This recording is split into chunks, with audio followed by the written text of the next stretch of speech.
Members of the Nigeria Labour Congress arriving at the premises of the Ministry of Steel Development and proceed to picket the premises. Their song and banner give a bold hint of their purpose.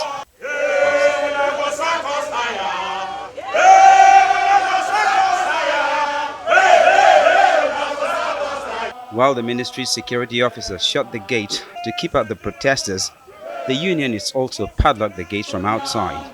There are pockets of furious verbal exchanges between the labor union and security officials, but the protest remains largely peaceful. The man in the eye of the storm, Victor Ekpaha, narrates his ordeal. A set of people used another section where I was not posted to because of ill intention to prepare report against me. The section I was not working.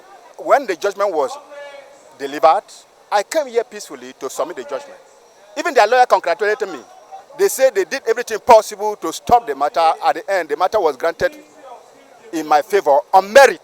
More than 20 years ago,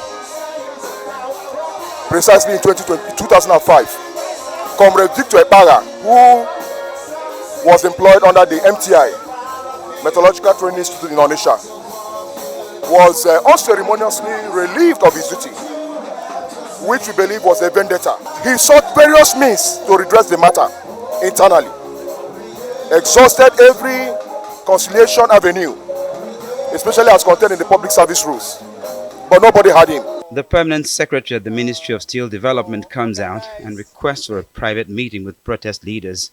His offer is accepted and the union's delegation moves to the conference room. We came to make a demand that the ministry should pay Comrade Victor Ekpaha all his entitlements. And we believe that this, contrary to what the ministry wrote to us, that they have awarded him a particular sum. We say it's not about awarding him, it's part of denying him his dignity. According to the permanent secretary, Mr. Ekpaha had voluntarily resigned before seeking reinstatement and compensation. In 2005, a staff of one of our agencies wrote a letter to resign his appointment. And in his letter, he stated that he was resigning because 3 months of his salary had not been paid and he was not properly placed.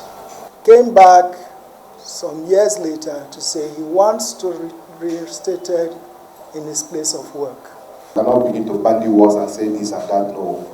So it's better we set up a committee that between your ministry and the NLC, they can look at all these issues and align the positions so that everybody will know that justice has been done to this matter. The decision that will be taken at subsequent meetings between the two parties that will determine whether Mr. Ekpaha gets the justice he's seeking or not.